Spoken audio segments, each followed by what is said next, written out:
Hello and welcome back to Out of Her Mind with Kobe Pollock. I'm your host, NLP practitioner, breathwork facilitator, registered nurse, mum of 2 boys and lots of farm animals. I'm here today to record a podcast. I'm really not feeling it today.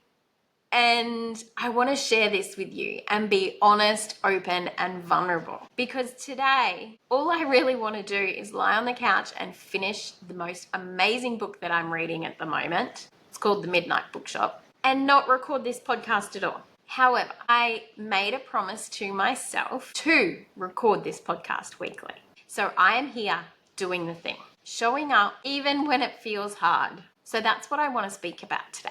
I want to talk about the reasons why we don't do the things we want to do to achieve our goals and how we can start to move through those. So why, when we have things that we want to do we quite often not end up doing them? Well, there's a few reasons behind this. It may be self-sabotage. So that limiting belief coming in your head of, well, I've tried going to the gym in the past and getting fit and healthy, but it hasn't worked in the past. So I may as well give up now rather than trying again and failing at it anyway. No, this time might be different. Maybe it's people pleasing is the reason you're not doing the thing. Your kids have asked you to do something else, and instead of going to the gym or doing that thing for you, you do the thing for your kids because you want to make them happy. Or maybe a friend or a loved one has asked you to do something, and instead of doing something for yourself, you're actually going to do the thing for them because you know that it's going to make you feel good. No, it will make you feel better if you do the thing for yourself first. You will have filled your cup and be happier, and then you can give to others and care for others in that space. Maybe the reason you're not doing the thing is because of judgment. You're worried about what other people might think of you. And we can go back to the gym example for this again. Maybe you're not going to the gym because you're worried about people looking at you and going, why is she doing that exercise? Or she needs to run for longer on the treadmill. That worry about what other people will think is stopping you from living your life. Are you going to let them do that? Or can you just go and do the thing? Maybe there's a fear of failure that's stopping you from doing the thing. You worry that, and gym again comes up as a really great example. You're worried you're going to fail anyway. So why would you even try? Sometimes it can actually be a fear of success. If you are successful, it means you need to continue to show up.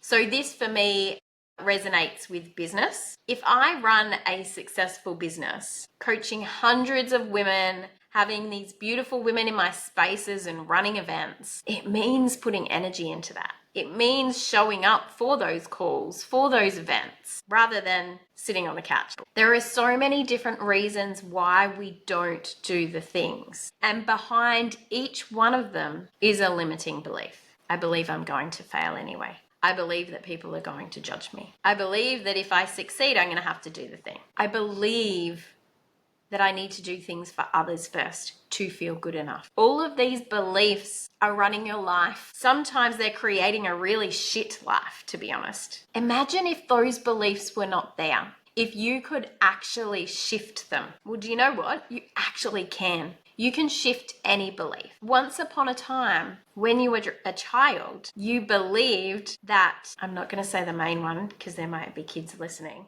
but maybe you believed as a child, we believed that we couldn't ride a bike without training wheels. That changed and our belief changed. We believed that we couldn't swim without floaties, maybe. That changed. We believed that we couldn't go to sleep without a light on. We believed that adults have everything figured out.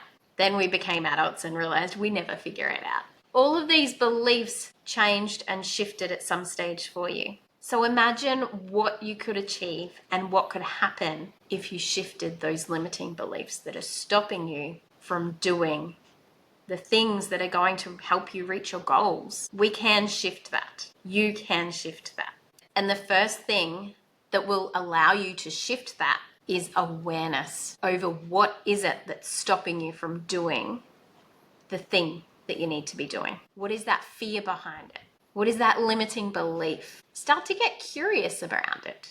Start to get curious around this. And then once you know what that limiting belief is, start to challenge it. Look for people who have done the thing. Prove to yourself, find evidence that it is possible, because anything is possible when you set your mind to it. I once believed I could never run a marathon. Then I got a coach. I just went out there and ran every day, maybe not every day. And I ran a bloody marathon for my 40th birthday. I once believed I couldn't have a successful coaching business. Now look at me.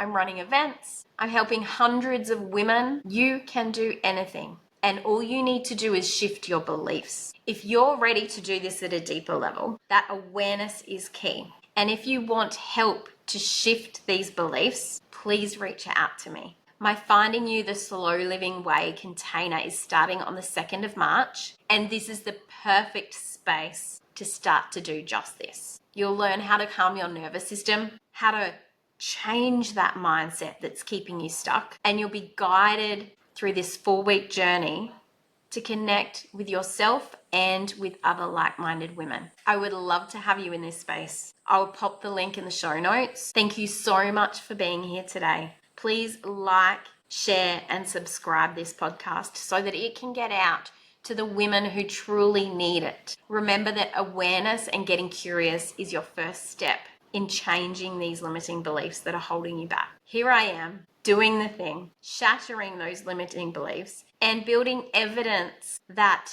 I am showing up for myself and I am showing up for you.